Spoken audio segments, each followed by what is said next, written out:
Welcome to the NewsHour. President Trump announced today a federal takeover of Washington, D.C.'s police department and a deployment of its National Guard in order, he says, to crack down on crime.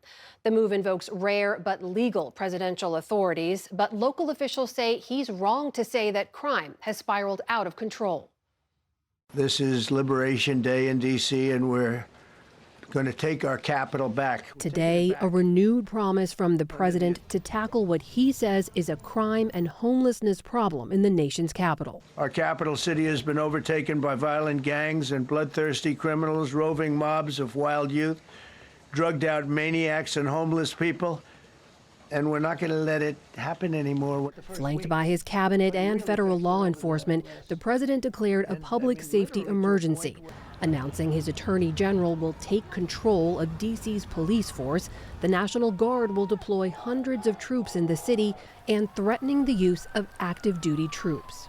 You're going to have a lot of essentially military, and we will bring in the military if it's needed, by the way. Today's actions mark a major escalation of a federal crackdown already underway. Over the weekend, over 100 federal agents, including FBI, Secret Service, and U.S. Marshals, patrolled D.C. streets, a heightened presence that D.C.'s Mayor Muriel Bowser said was wholly unnecessary. While this action today is unsettling and unprecedented, I can't say that given some of the rhetoric of the past, that we're totally surprised. When we think of emergencies, it usually involves surges in crime. Despite the president's claims, violent crime in D.C. hit a 30-year low in 2024, and this year, violent crime has dropped another 26%, according to D.C. police statistics. The president has stepped up calls for federal forces in the nation's capital since an administration staffer, Edward Corristine, was assaulted in D.C. last week while trying to stop an alleged carjacking. George Floyd! George Floyd! It's not the first time Trump has used this authority. During his first term, he ordered National Guardsmen and federal enforcement to forcibly clear largely peaceful protests after the police killing of George Floyd. The National Guard says this time their functions will be limited to administrative duties and physical presence in support of law enforcement. Meanwhile, in California, a trial gets underway on whether Trump's recent National Guard deployment there violated the law. But unlike in California, Washington, D.C. is a federal district, placing the D.C. National Guard firmly under the president's control. No justice, no peace. And on D.C. streets today, protesters railed against the president's actions. If they can place us under military control without our consent, they will carry this playbook to every community that dares to push back in the United States of America. A notion the president didn't knock down. We have other cities that are very bad. We're not going to lose our cities over this, and this will go further.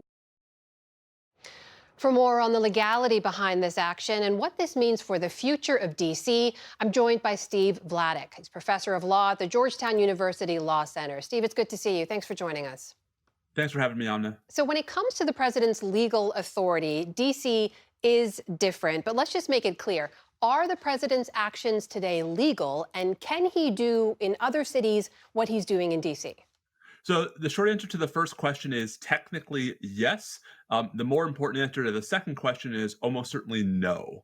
And so to break that apart, Congress has exerted more control over the District of Columbia than any other place in the country, including other federal territories, really going all the way back to the founding of D.C. in 1801.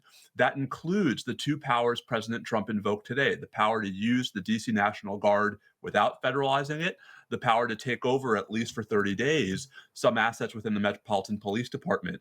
We've never seen, Amna, a president use those authorities in this kind of factually dubious context.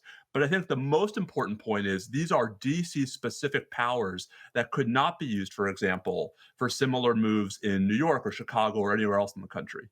So we know there's a legal challenge underway in California about the legality of the president's deployment of National Guard troops there. Could his deployment in D.C. be met with a similar legal challenge? It could, Amna, but again, I think the legal issues are different. So in California, President Trump purported to federalize the National Guard. So he took the state National Guard and tried to basically frock them into federal authority.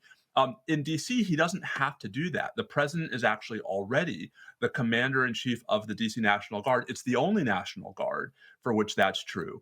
And so DC is the only place in the country where actually we don't have the question that's arisen in California about the validity of a federalization. Here, the president can act without any trigger. It's part of why I think folks were so critical of President Trump for not using the DC National Guard back on January 6th. We did mention the president's use of the National Guard in his first term as well. Just put the use of this authority into some bigger context for us. How frequently have we seen it used in this way? So, Amna, I think we have to break out two pieces here. So the first is the use of the National Guard. We've seen that before, including from this president, including both earlier this term in California and in DC. What's really novel about what we're seeing today is the use of the DC Police Department. This provision for the president to take control of the Metropolitan Police Department for up to 30 days, it was put into the Home Rule Act back in 1973, but it's never been used. And so I think part of what we're really going to need to watch out for is how exactly is the Metropolitan Police Department's day-to-day work over the next days and weeks different from what it was doing over the first 8 months of 2025. I mean, I think that's part of the issue here. And again, I think the real key is for folks to not get desensitized to the radicalism of using federalized police, using federalized military authority for ordinary law enforcement contexts in a setting in which the facts don't seem to support it. Amna, that might be legal in the historically and constitutionally unique context of Washington, D.C., doesn't make it right.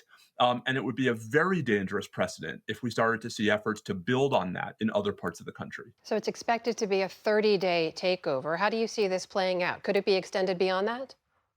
The statute is at least a little bit ambiguous. It seems to contemplate that at the end of 30 days, the authority expires. President Trump might, Amna, try to declare a second emergency at the end of those 30 days to trigger and start a new 30-day clock. I suspect if that's what happens, that is when we will see this be taken into court. And that's when I think there will be very serious arguments that the president is abusing these authorities, not just politically, but legally as well. Authorities, again, that really are meant to deal with only the very unique problems that might arise in the nation's capital. Steve Vladeck, professor of law at Georgetown University Law Center. Always good to speak with you. Thank you again for your time. Thanks, Amna.